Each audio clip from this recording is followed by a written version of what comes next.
What is the evidentialist approach? Evidentialism looks at historical facts and evidence like a lawyer in court to show that the Bible's claims are true. Evidentialism focuses on the factual verification of Christian claims through history, archaeology, manuscript evidence, and especially the resurrection of Jesus, treating the case for Christianity much like a legal brief that establishes probability beyond reasonable doubt. Advocates such as Gary Habermas, Josh McDowell, and John Warwick Montgomery emphasize that the New Testament documents meet ordinary historical criteria, and that the resurrection is the best explanation of the data. For I delivered to you as of first importance what I also received, that Christ died for our sins in accordance with the Scriptures, that He was buried, that He was raised on the third day. We did not follow cleverly devised myth, but we were eyewitnesses of His majesty. These things are written so that you may believe that Jesus is the Christ,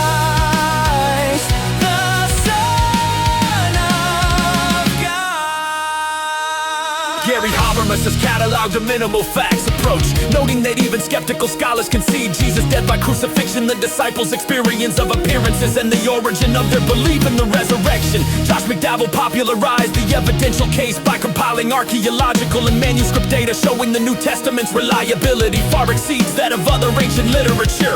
The evidentialist method proceeds by applying the same canons of historical estimation used for any other ancient event. It asks whether the sources are early, whether multiple independent stations exist, whether the accounts contain embarrassing details that inventors would likely omit, and whether the transformation of the disciples is best explained by hallucination, conspiracy, or the actual bodily resurrection of Jesus. Habermas's minimal facts approach is especially effective because it deliberately restricts itself to data granted by the large majority of critical scholars, Christian, Jewish, and secular alike. From those agreed upon facts, the resurrection emerges as the most coherent explanation. McDowell and Montgomery further strengthen the case by demonstrating that the manuscript tradition of the New Testament is vastly superior in quantity, quality, and chronological proximity to the originals than that of Homer, Plato, or Caesar. Archaeology continually corroborates place names, officials, and cultural details once dismissed as legendary. This approach is particularly potent against the charge that Christianity is a late myth or pious fiction. It forces the skeptic to account for the explosive growth of a movement whose central claim was falsifiable within living memory of the events. Yet a Reformed Protestant gladly employs the evidence, while insisting that historical probability alone never produces saving faith. The same data that compel intellectual assent can still be suppressed by a heart at enmity with God. Evidential arguments clear away obstacles and demonstrate that Christian claims are not irrational.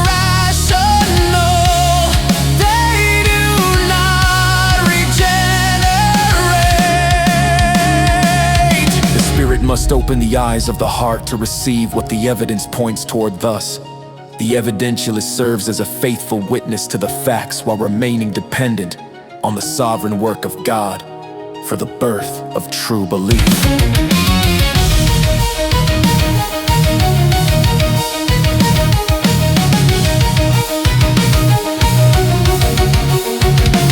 What is the evidentialist approach?